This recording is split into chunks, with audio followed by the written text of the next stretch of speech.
राधे कृष्ण आप सभी को। कार्तिक मास महात्म्य अध्याय 6। नारद जी कहने लगे कि हे ब्राह्मण, कार्तिक मास के महात्म्य का विधि पूर्वक वर्णन करिए। ब्रह्मा जी कहने लगे कि हे नारद, तुम बड़े सज्जन पुरुष हो जो लोगों के हित के लिए ऐसे प्रश्न करते हो। अब मैं ऐसी कथा तुमसे कहता हूँ जिसके सुनने मात्र से पापों का नाश हो जाता है। हे नारद, सूत जी इसी नैमिषारण्य तीर्थ में शौनक ऋषियों से कहते हैं कि हे ऋषियों, साधुओं का सत्संग अति पवित्र होता है और संसार के पापों के भय को दूर कर देता है, ज्ञानियों को मोक्ष देता है, कामना वालों की कामना पूरी करता है। श्री गंगा जी पापों को नष्ट कर देती हैं, चंद्रमा ताप को दूर कर देता है, कल्प वृक्ष दीनता को नष्ट कर देता है, परंतु साधु समागम पाप ताप और दीनता तीनों को नष्ट कर देता है। इसका आधा क्षण भी मोक्ष का देने वाला हो जाता है। इतनी वार्ता सुनकर ऋषि कहने लगे कि हे सूत जी, आप कृपा करके कार्तिक महात्म्य इतिहास तथा प्रसंग सहित सुनाइए। तब सूत जी कहने लगे कि हे ऋषियों, एक समय भगवान कृष्ण से कमल जैसे नेत्रों वाली श्री सत्यभामा जी कहने लगी कि मैं धन्य हूँ और मेरे माता पिता भी धन्य हैं, जिनके मेरे जैसी कन्या उत्पन्न हुई, जिसके पति आप भगवान हुए। आप 16,108 रानियों में सबसे अधिक मुझसे प्रेम करते हैं। जिस कल्प वृक्ष की पृथ्वी के लोग बात तक नहीं जानते, वह मेरे आंगन में लगा हुआ है। अतः मैं आपसे एक बात पूछना चाहती हूँ।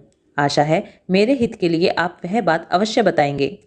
इतनी बात सुनकर श्री कृष्ण जी सत्यभामा का हाथ पकड़कर कल्प वृक्ष के नीचे ले गए और कहने लगे कि हे सत्यभामे, हे प्रिय, 16,000 रानियों में से तुम मुझे प्राणों के समान प्यारी हो। तुम्हारे लिए मैंने इंद्र एवं देवताओं से विरोध किया था। हे कांते, जो बात तुमने मुझसे पूछी है उसे सुनो। एक दिन मैंने तुम्हारी इच्छा पूर्ति के लिए गरुड़ पर सवार होकर इंद्रलोक जाकर कल्प वृक्ष मांगा। इंद्र द्वारा मना किए जाने पर इंद्र और गरुड़ में घोर संग्राम हुआ और गौलोक में भी गरुड़ जी गौओं से युद्ध करने लगे। गरुड़ की चोट से उनके कान और पूंछ कटकर गिरने लगे, जिससे 3 वस्तुएं उत्पन्न हुई। कान से तंबाकू, पूंछ से गोभी और रक्त से मेहंदी बनी। इन तीनों का प्रयोग करने वाले को मोक्ष नहीं मिलता। तब गौओं ने भी क्रोधित होकर गरुड़ पर वार किया, जिससे उनके 3 पंख टूटकर गिर गए। इनके पहले पंख से नीलकंठ, दूसरे से मोर और तीसरे से चकवा चकवी उत्पन्न हुए। हे प्रिय, इन तीनों का दर्शन करने मात्र से ही शुभ फल प्राप्त हो जाता है। ये सुनकर सत्यभामा ने कहा, हे प्रभु, कृपया मुझे मेरे पूर्व जन्मों के विषय में बताइए कि मैंने पूर्व जन्म में कौन कौन से दान, व्रत और जप किए, मेरा स्वभाव कैसा था, मेरे जन्मदाता कौन थे और मुझे मृत्युलोक में जन्म क्यों लेना पड़ा। मैंने ऐसा कौन सा पुण्य कर्म किया था जिससे मैं आपकी अर्धांगिनी हुई। भगवान कृष्ण कहने लगे कि हे सत्यभामे, तुम ध्यान पूर्वक सुनो, मैं सब वृतांत विस्तार से कहता हूँ। पहले सतयुग के अंत में मायापुर के अत्रि कुल में वेद तथा शास्त्रों का जानने वाला देव शर्मा नाम का एक ब्राह्मण रहता था। वह सूर्य का भक्त था तथा दिन रात अतिथियों की सेवा किया करता था। उसके कोई पुत्र नहीं था, परंतु बड़ी आयु में उसके एक कन्या उत्पन्न हुई, जिसका नाम गुणवती था।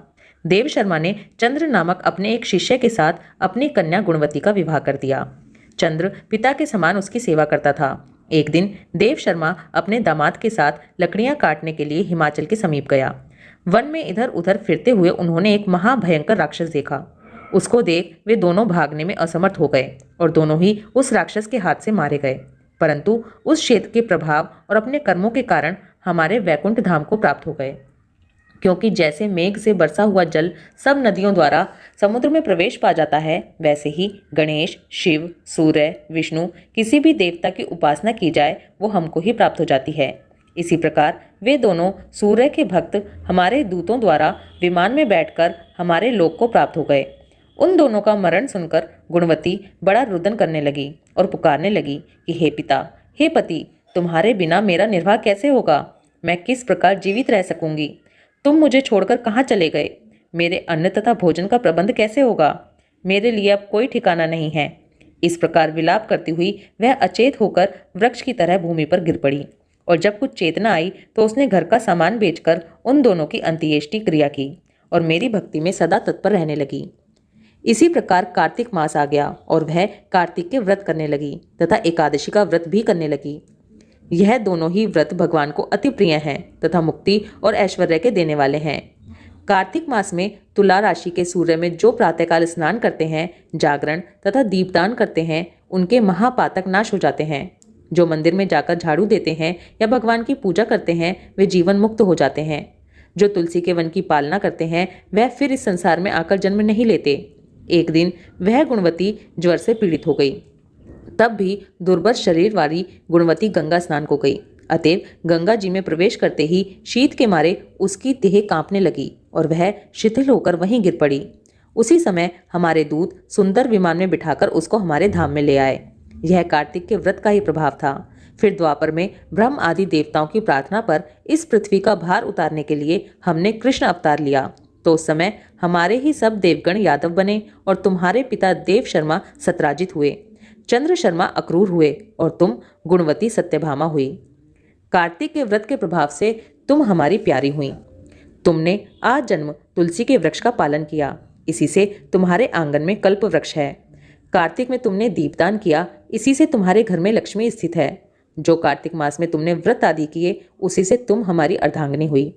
जो कोई कार्तिक मास में व्रत आदि करता है वह हमको तुम्हारे समान ही प्रिय होता है। अन्य दूसरे जप तप यज्ञ दान आदि कार्तिक मास की 16वीं कला के बराबर भी नहीं है। कार्तिक मास महात्म्य अध्याय 6 समाप्त। ओम नमो भगवते वासुदेवाय। राधे कृष्णा।